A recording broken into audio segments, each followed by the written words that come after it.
You joined the cult and you finally got yourself a pair of rings. What the fuck do you do with them? The first thing I would always look at is getting these bad boys, these little buckles, the fuck out the way. Once you've started playing around, you've actually got them at the same length. The way you actually get them at the same height is you put them next together. Who would have thunk it? That way you're actually not guessing. You can actually make sure it's at the right height. The next thing that I just skipped through is you get the buckles out the way. Why do you want to get the buckles out the way?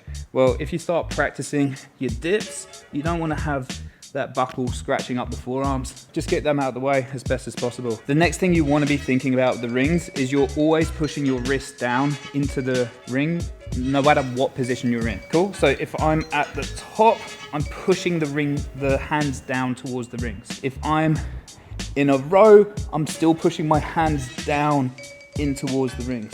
So it doesn't really matter what you're doing, you're always thinking about pushing the hand down into the ring no matter what. The next part we want to be looking at is your shoulder movement. If I am coming in for a row, the shoulders here have come forwards, so I want to move the shoulders back and then I can engage the muscles before I row. Cool?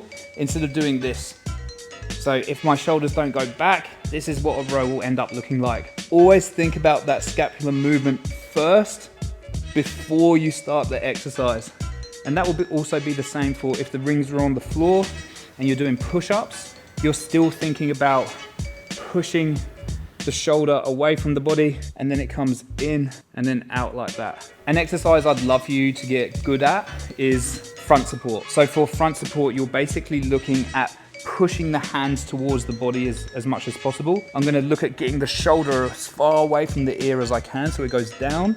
It's also gonna come forward slightly. When it comes forwards, the chest is gonna start to engage. So hands are squeezing in, because when you first come up on here, it's super unstable, so you wanna stabilize as best as possible. And you wanna also think about tucking the tailbone and pulling the rib in like that. And that's similar to like a hollow body position that you would do on the floor. So this position, building up some strength here, 20 to 30 seconds. The other thing you want to do in that position is try keep your elbow straight. This is a straight arm movement as opposed to a bent arm movement.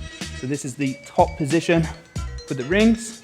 And you want to get good here so you can work on those stabilizers before you start to move on and progress to harder movements.